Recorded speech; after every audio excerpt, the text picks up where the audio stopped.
m'a dit mais Manel, tu soutiens ça et tout, et moi j'ai dit non. Il y a beaucoup de créateurs qui ont été dedans, comme Jacquemus, Ah ouais. ou même... oui, j'ai pas une bonne mémoire, ça veut dire que je peux... C'est une question d'humanité, Clairement. c'est-à-dire que pour moi c'est le génocide le plus documenté de l'histoire.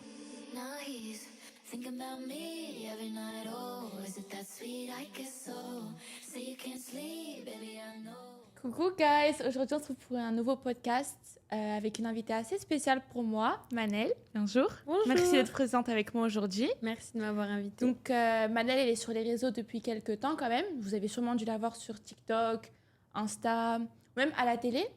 Sa mère, elle est sur les réseaux aussi. Elle a fait de la télé, elle a fait quoi, Koh-Lanta et Maman est célèbre, je crois. Oui, elle a fait Friends Strip, La bataille des couples. Ah ouais, elle en a fait plein. Ouais. Donc voilà.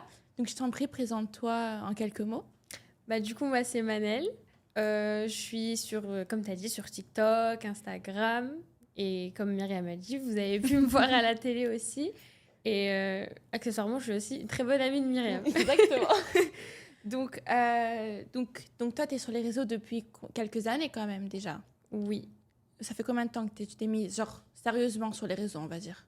Donc, j'ai fait mon premier compte Instagram quand j'étais au collège, mais j'avais aucun droit dessus. C'était ma maman qui le gérait. Je postais seulement des photos. Ouais. C'était l'époque où je voulais ouvrir une chaîne YouTube et elle a jamais voulu. Elle a vraiment été très à cheval sur les réseaux parce que c'est assez dangereux, surtout quand on commence jeune. Donc, à partir de lycée, j'ai commencé à avoir une main sur ce que je pouvais faire. Et quand je suis devenue majeure, j'ai pu vraiment poster sur TikTok et c'est là que ça a un peu démarré.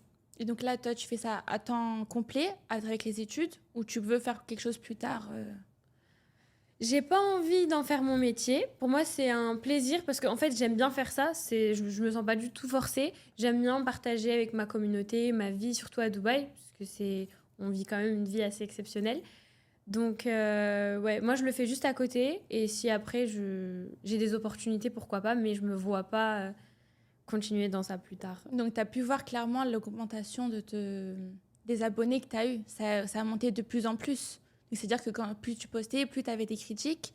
Comment tu vis, toi, les critiques quand tu vois sur tes commentaires et tout ça? Alors, comme j'ai dit, ça fait longtemps que je suis sur les réseaux sociaux, donc on s'y habitue aux critiques. Il y en a toujours, qu'on fasse quelque chose de bien, qu'on fasse quelque chose de moins bien, que ça plaise ou que ça plaise pas, il y a toujours des critiques. Donc, du coup, moi, je regarde les critiques positives, je regarde les gentils commentaires des gens ou les critiques qui sont constructives. Exactement. Les critiques négatives, ça me touche vraiment pas. Et, ça t'a jamais touché? Ça m'a jamais touchée. Parce que ma maman m'a toujours dit, avant que tu sois sur les réseaux, il faut vraiment que tu aies les épaules pour. Et faut avoir un mental je pense d'acier. qu'elle m'a forgée. Parce que vraiment, ça me fait ni chaud ni froid. Et la plupart du temps, si ça me plaît pas, je les enlève de mes commentaires comme ça. Ouais, je les vois pas. en 2 clics, ça disparaît. Donc en vrai... Et c'est des gens derrière un téléphone. Ça veut dire, en vraie vie, je pense pas qu'ils vont venir ouvrir leur bouche. Dire, t'es comme ça, t'es comme ça. Donc je pense vraiment pas. Oui, en vraie vie, il y en a pratiquement aucun qui vienne en face. Voilà, donc tu as commencé les réseaux en étant au lycée. Ça veut dire que c'était pendant les cours, pendant l'année du bac. Tu as réussi à tout gérer en même temps et alterner entre les deux? En fait, je jouais de ce que je traversais à l'école pour le partager avec ma communauté parce que je suis certainement pas la seule qui passait le bac. Et donc, du coup, je disais comment je faisais mes révisions. Je parle vraiment de ma vie en toute transparence. C'est-à-dire que pour moi, c'est pas une corvée en plus, c'est juste un moyen de aussi m'exprimer. Donc, c'est pas comme un travail en soi, c'est vraiment du plaisir. Je le vois pas du tout comme un travail. Pas encore, j'ai pas d'obligation. Ouais. Tu t'imposes un rythme pour poster, c'est-à-dire quotidiennement ou tu fais vraiment au feeling? En ce moment, je fais au feeling, mais j'aimerais bien m'imposer un rythme pour qu'il y ait une certaine structure et qu'il y ait une organisation dans mon contenu.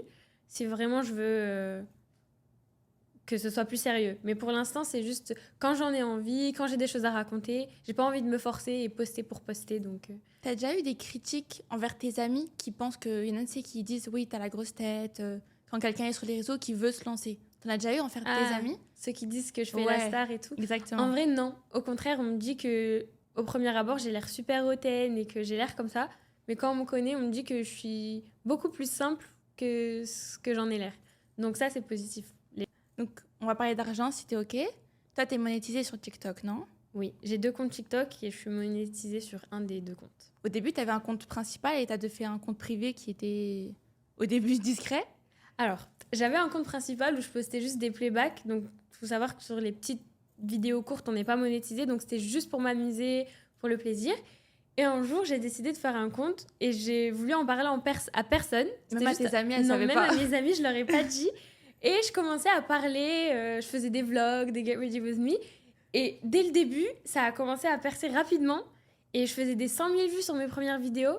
Et après, tout le monde commençait à voir mon compte et je me suis dit, wow. Parce qu'à la base, c'était pas prévu, c'était juste un compte spam. Histoire de poster n'importe quoi. Ah, oui, voilà. Un peu comme une story privée, mais. Exactement. Voilà. Où je fais quand même attention à ce que je dis, évidemment. Oui, toujours. Il faut toujours contrôler ce qu'on dit parce que ça a toujours une répercussion sur les réseaux et l'opinion des autres sur soi-même. Ouais. Toi, tu gères toute seule ton argent que tu reçois sur TikTok ou tu es aidée par ta maman?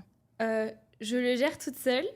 Mais quand je le gère mal, ma maman, elle check de temps en temps. Non, elle vient me dire que là, ça va pas, ça a mal été géré, etc. Mais sinon, depuis que j'ai commencé à être monétisée, je le gère seule. Et je vis avec. C'est mon argent de poche. Donc, comme ça, je demande pas d'argent à mes parents. Ou j'essaye de demander le minimum. T'as un montant fixe par mois ou ça change tout le temps suivant tes TikTok? Pas du tout. C'est très, très éphémère, très hétérogène. Ça dépend de mes vues, ça dépend de mon contenu, de mon assiduité. Il y a plein de conditions. Donc, j'ai pas... ça peut être 50 € un mois et un peu plus le mois d'après. Ouais. Ok, donc là, tu as commencé l'université. Raconte-nous un peu ces premières semaines. Alors du coup, par rapport à TikTok, j'ai rien posté. Quand j'ai commencé l'université, j'étais vraiment à fond. Ça me plaît beaucoup. Je suis à la Sorbonne à Abu Dhabi. Tu fais du droit, c'est ça? Je fais du droit, je suis en première année. C'est lourd, c'est beaucoup d'informations d'un coup, le droit. On est dans un amphithéâtre, il y a beaucoup d'élèves. Il y a beaucoup d'origines, non? Dans ton université? Oui, il y a 70 nationalités, je crois. Waouh, quand même. C'est bien diversifié. Il y a beaucoup d'étudiants en échange qui viennent de partout, ou de la Sorbonne Paris-Cité, qui échangent et qui viennent à Abu Dhabi. C'est vrai, même dans mon université, il y en a plein qui viennent d'autres pays juste pour faire leurs études ici. Et après, ils repartent ou ils reviennent directement. Comme quoi, on a de la chance d'être ici. Tout le monde veut venir ici. Vraiment, il y a beaucoup de clichés sur Dubaï qu'il faudrait casser. Qui pensent qu'on a qu'une belle vie, qu'on n'a pas de problème, que nos parents, ils sont super chill, qu'on sort quand on veut, qu'on rentre quand on veut, ce qui n'est pas du tout le cas. Pour ma part, c'est pas le cas non plus, mais je sais que ma mère, elle est plus tranquille quand je sors ici. Ah oui, même si elle va froncer les sourcils si je rentre trop tard. C'est pas du tout pareil que si on vivait en France. Ça me laisserait non, pas la du tout sécurité, elle est 10 fois mieux, la sécurité ici. Tu sors, t'as pas peur. Ouais. Tu sais qu'il va rien t'arriver en soi. Même les taxis, les voitures, les gens qui sont juste... Si tu marches dans la rue, tu sais qu'il va rien t'arriver. Ouais. Et tout le monde pense que c'est bling-bling. Ce qui est vrai, mais il y a un autre côté de Dubaï qui est aussi plus... Il y a le côté bling-bling quand on y va en tant que touriste, on va dans les plus beaux endroits. C'est pas la même chose quand on y habite, on a notre petite routine, on va à l'école, on va faire nos courses.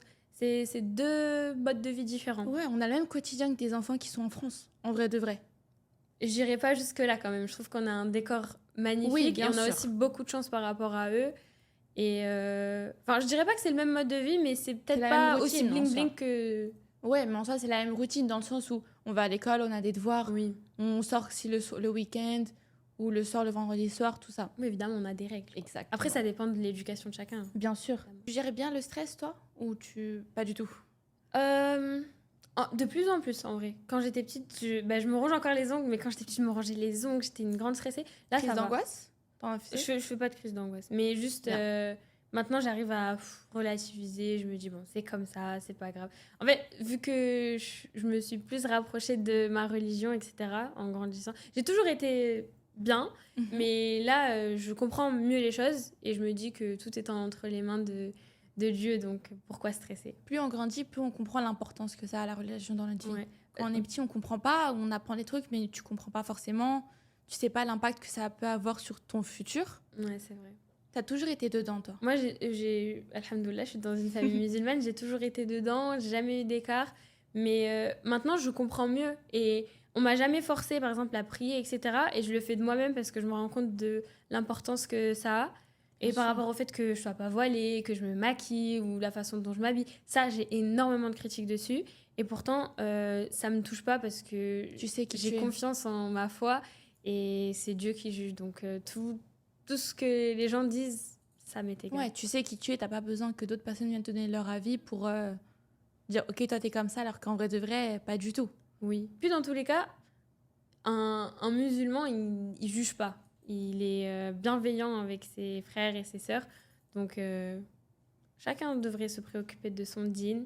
Donc toi, t'as beaucoup d'amis le fait d'être sur les réseaux, ça t'a peut-être ouvert des portes ou on s'est regardé, on a su directement. Comment tu gères tes amitiés avec ta vie à Dubaï ou en France ou même avec les réseaux? Alors, je te corrige, j'ai pas du tout beaucoup d'amis. J'en ai eu, mais c'était pas du tout la meilleure expérience de ma vie. Avoir beaucoup d'amis, c'est comme ne pas avoir d'amis du tout, en fait. C'est mieux d'avoir un petit cercle, d'avoir 2-3 personnes sur qui compter, et encore, surtout d'être dans ce milieu, ça réduit les chances d'avoir quelqu'un Ça te montre qui... le vrai visage des gens, je Ouais, trouve. en fait, ça montre que les gens, ils n'ont pas forcément un intérêt envers toi, mais envers ce que tu as plutôt. Ça Parce t'est que déjà arrivé, ça? Oui, ça m'est déjà arrivé. Et du coup, Et c'est pour comment ça que t'as maintenant, je géré fais ça? attention. Bah, j'étais naïve, évidemment. Je suis jeune, même encore maintenant, c'est possible que je sois naïve et que je crois que quelqu'un ait des bonnes intentions envers moi, alors que non. Je suis pareil. Mais oui, je sais. J'ai vraiment, pour moi, tout est rose, la vie, elle est en rose. Mais ne change pas ça, c'est ça qui fait ta bonté et ta beauté. Ça peut être péjoratif des fois. Le fait d'être trop naïf, tu peux vite te faire marcher dessus, tu peux vite te Tout prendre à des fait. claques dans la tête, mais qui sont trop violentes pour toi, pour ton caractère que tu es. Donc en soi, les leçons que tu apprends quand tu as des échecs, quand tu as des déceptions amicales, ça t'ouvre les yeux, en vrai de vrai. Comme tu as dit, c'est des leçons. Moi, je regrette rien du tout. Je regrette aucune connaissance parce que tout ce qui s'est passé, que ce soit en bien ou en mal, c'est des leçons pour la suite. Maintenant, je fais beaucoup plus attention. Bien sûr. Et en fait, on me le dit depuis tout le temps, hein, depuis que je suis petite, fais attention, fais attention. Ouais. Ma grand-mère surtout. Mais tant qu'on n'a pas vécu une petite trahison, Exactement. Il faut qu'on apprenne de nos propres expériences. Exactement. Donc évidemment, il faut prendre en Il faut considération. qu'on le vive nous-mêmes pour dire ah oui, c'est vrai. Parce que juste si on te le dit, bah tu vas pas, on n'y croit pas forcément. Est-ce que maintenant je peux te poser une question? Bien On sûr. échange nos rôles. Est-ce que je peux savoir ce que c'était ta première impression de moi? Alors j'ai pas une bonne mémoire, ça veut dire que je peux. J'ai vraiment pas une bonne mémoire. Confirme. Poisson rouge, ça c'est clairement moi. Au début, on m'avait dit que t'étais la fille de Wafa. J'étais en mode ok, bah, je sais pas c'est qui. J'avais jamais vu ta maman sur la télé ou nulle part. Et on m'a dit oui, bah elle est sur les réseaux. On m'avait parlé que t'avais des propositions de contrat avec des marques. J'étais en mode ah bon, bah d'accord.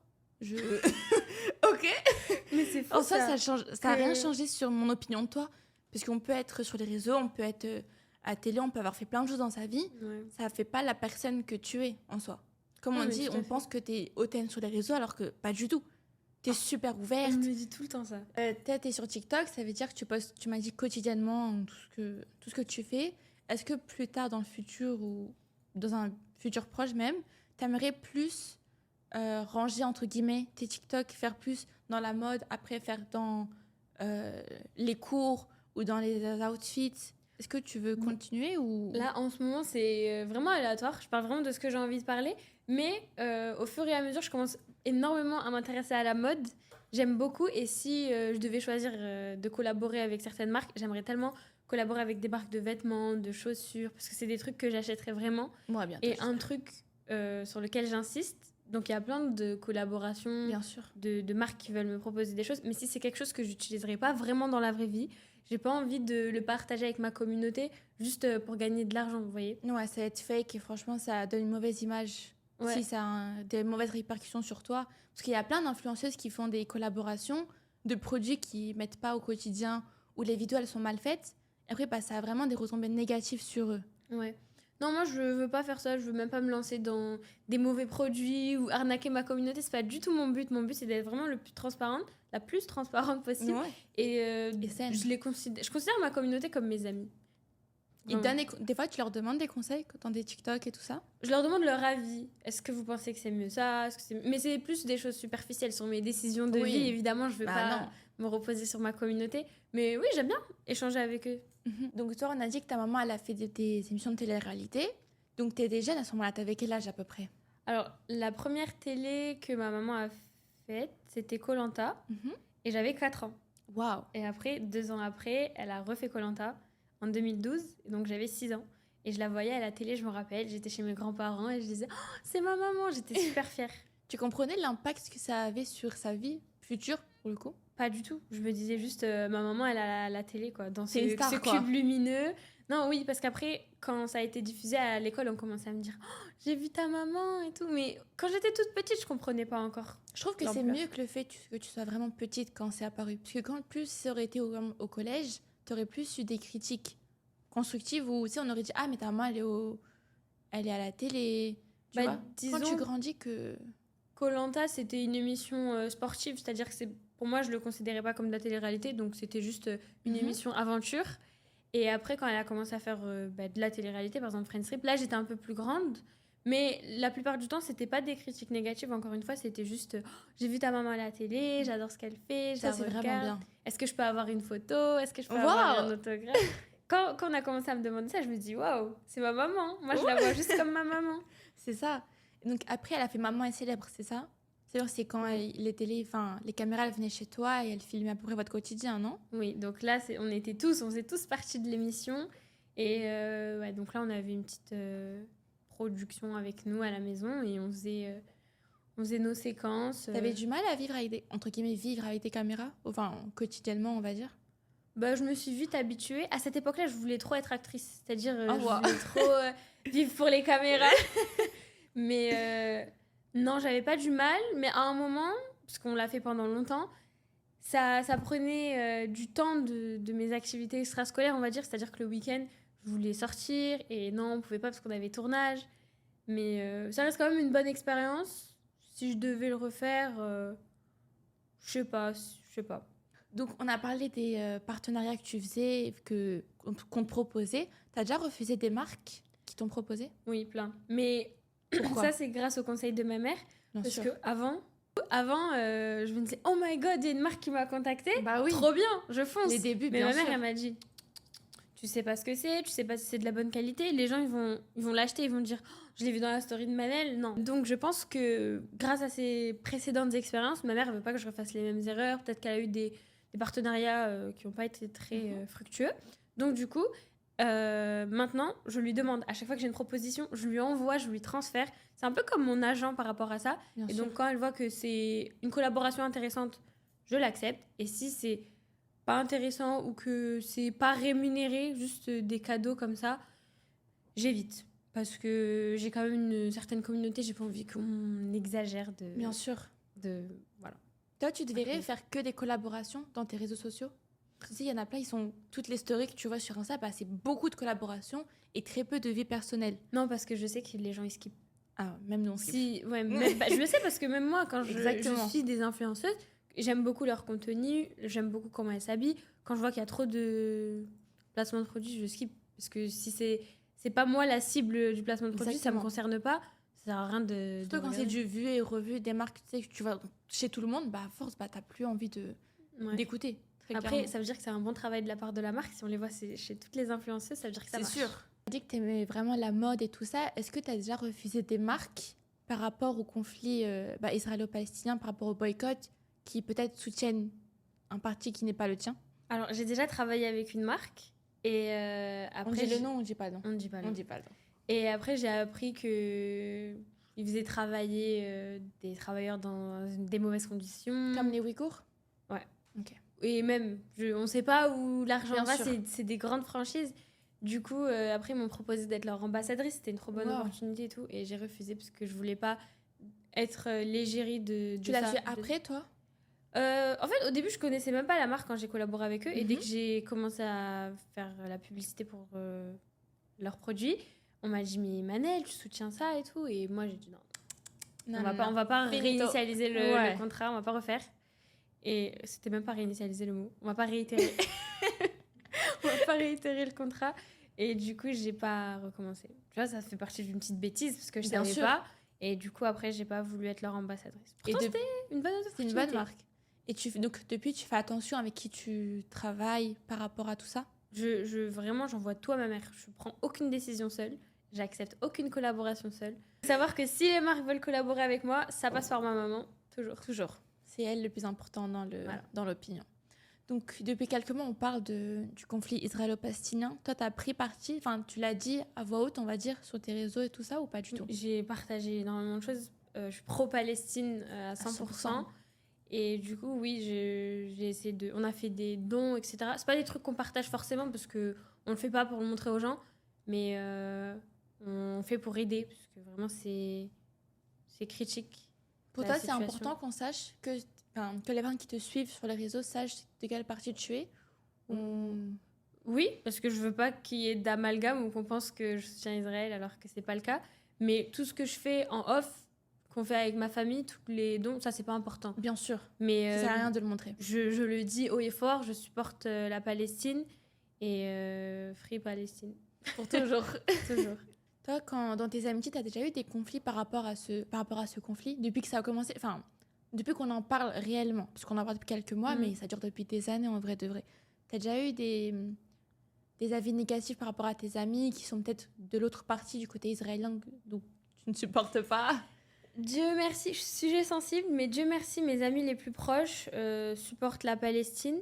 J'ai des connaissances, mais éloignées, qui sont pas de cet avis, et du coup, c'est pour ça qu'elles restent éloignées. Ouais, vaut mieux loin que proche, en vrai. À titre personnel, de pas voir que la situation elle est tellement critique en Palestine, de pas ouvrir les yeux sur ce qui se passe, c'est se mentir à soi-même. C'est-à-dire que si je suis pas d'accord avec une personne par rapport à ce sujet-là, je me dis waouh.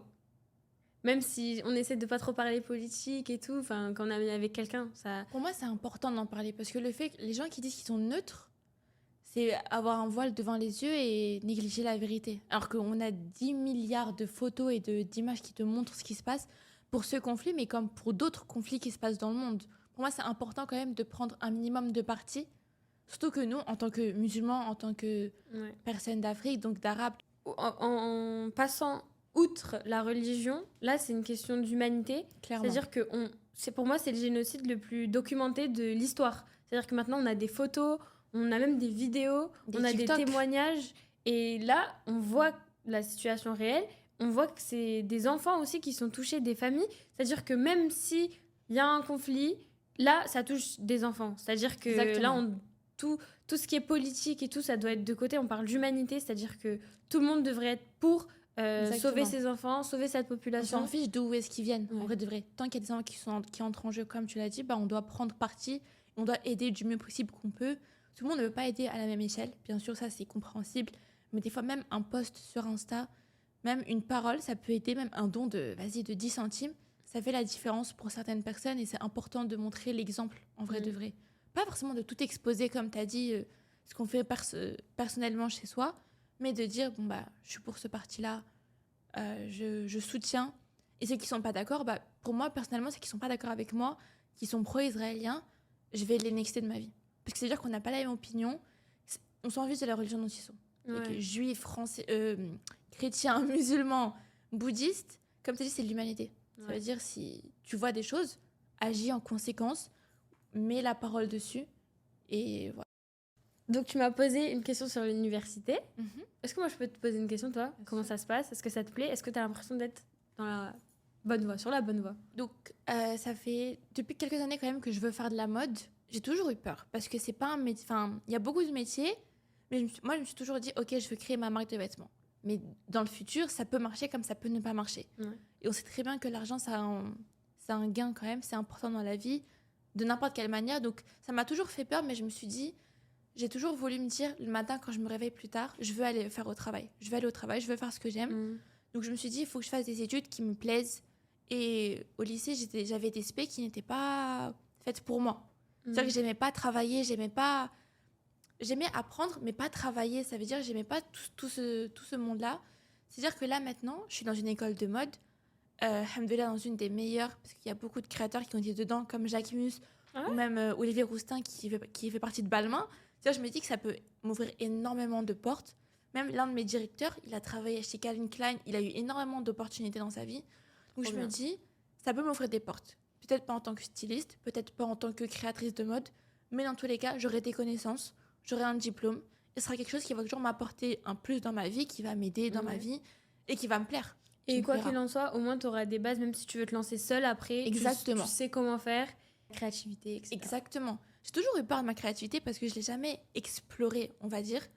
Donc, en ce moment, en train de faire des projets, donc je me dis, on a tous des projets différents, des univers différents.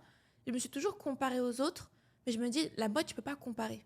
Parce que chacun a sa propre version de la mode. J'espère que tu vas nous faire des petites folies, que tu vas nous impressionner. Ils veulent qu'on fasse ça, en tout cas, ils veulent qu'on soit vraiment fou. Donc, en soi, j'ai pas le choix. Si tu devais être un article de mode, un vêtement, un accessoire, qu'est-ce que tu serais? À part le foulard? Ou... Je sais pas, ça m'est venu en tête. Bon, on va dire, à part le foulard, on doit tous avoir des basiques dans notre armoire. Je pense que les jupes, moi, je suis quelqu'un qui adore les jupes. Que ce soit les jupes courtes, les jupes longues, les jupes mi-longues. Moi, je suis quelqu'un qui adore ça. Et donc, je pense que les jupes, ça peut faire toute une tenue, je trouve. Donc toi, tu te réincarnerais en jupe. Ouais, C'est un jupe accessoire de ou mode. blazer. Ah ouais, blazer, ça te va Blazer, bien c'est aussi. quelque chose aussi. Ouais, et c'est quoi ton sac à main de rêve? Bon, comme tout le monde, je pense que tout le monde rêve d'avoir un Birkin. C'est quelque chose d'incroyable. Mais si on enlève ça, j'aime énormément les Lady Dior. C'est quelque chose que... C'est Je trouve ça mignon. tellement classe. Tu sais, t'arrives et tu poses ton sac comme ça. Il tient fait tout seul. Ouais. En fait, il fait toute une tenue. Tu peux être habillé tout en noir. Tu mets un sac, ça fait toute ta tenue. Ouais. Genre, vraiment, j'aime beaucoup. Et toi? Un vêtement, un accessoire ou... Moi, ça serait les gros talons qu'on pense Ah ouais, plateforme c'est Versace. toi. Tu Oh. vois lequel je parle? Oui. Avec les petits strass autour de la cheville. Ah, je ça, ferais c'est- cette c'est chaussure-là. Manel. Sauf que toi, les talons, t'es... J'aime trop. tu Depuis que je suis petite. Hein. mais tu sais que même moi. J'allais J'ai au aussi flunch marché. en talons quand j'avais 10 ans. T'imagines? Les gens, ils arrivent et ils te vendent une fille en talons à 10 ans. J'aimais trop. Non, mais c'est des petites talonnettes. Bah oui, Mais mais comme quoi, c'est vraiment très féminin, je trouve. les talons, Ouais. ça allonge les jambes. En plus, Ouais. je suis petite. Donc, Bon, bah, je pense qu'on a fait le tour. On a parlé de beaucoup de sujets ensemble Ouais. qui ont été politiques, dans plein de sujets différents. Merci d'avoir été présente avec moi aujourd'hui comme ma première invitée. merci à toi. Je suis honorée d'être ta première Vraiment invitée. Bah écoute, pour moi, c'était... Dans ma liste, c'était dans les premières, honnêtement. Quand tu me l'as annoncé, j'étais trop contente. Je m'en souviens, au téléphone, t'es en mode « Ah, moi, en T'as premier ?» choisi moi. Merci d'avoir été présente aujourd'hui. Et merci à tous d'avoir écouté ce podcast jusqu'à la fin, je l'espère. Et à bientôt pour un nouvel épisode avec une nouvelle invitée. Ou un nouvel invité. Move it up, down, left, right, oh, switch it up like Nintendo.